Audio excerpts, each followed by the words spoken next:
காசு கொடுக்குறியாடா அவ? டேய் காசு கொடுக்குறியாடா? யாரு இனி காசு கொடுக்கல உங்கள் அத்தையை வாங்கி சொன்னால யார்கிட்ட எதாவது பார்த்து ஏற்றி போட்டு போங்கடா. அப்போ சாயந்தரமாக போகலாம். ஆமாம் சாயந்தரமாக போகலாம். ஏன் காசு இல்லாமல் இங்கேருந்து அந்த போவேன் பெட்ரோல் பண்ண நமக்கு என்கிட்ட பார்த்து போட்டு போனால் வந்து தரண்டா அப்படின்னா என்ன இன்னும் 100 எடுத்து சாயங்காலம் வந்து வாங்கி கொடுத்துரு. கண்டி பெட்ரோல் பண்ணு நமக்கு பெட்ரோல் பண்ணு. எவ்வளோ தருவா? 200 சரி அங்கே போய் காசு எவ்வளோ ஆகும்? அதுக்கெல்லாம் அவன் பில்லு கட்டிக்குவா. பில்லை கொடுத்து 200 மயிரில் தருவா. அந்த குழி பெரிய குழி தானே அது?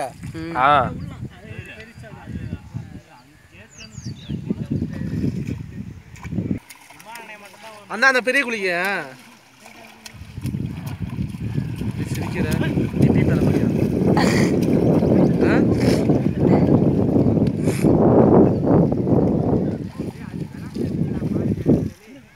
விளாட்டு இந்த வீடியோலேருந்து வெளியே வந்தால் சேவ் ஆகுங்களா?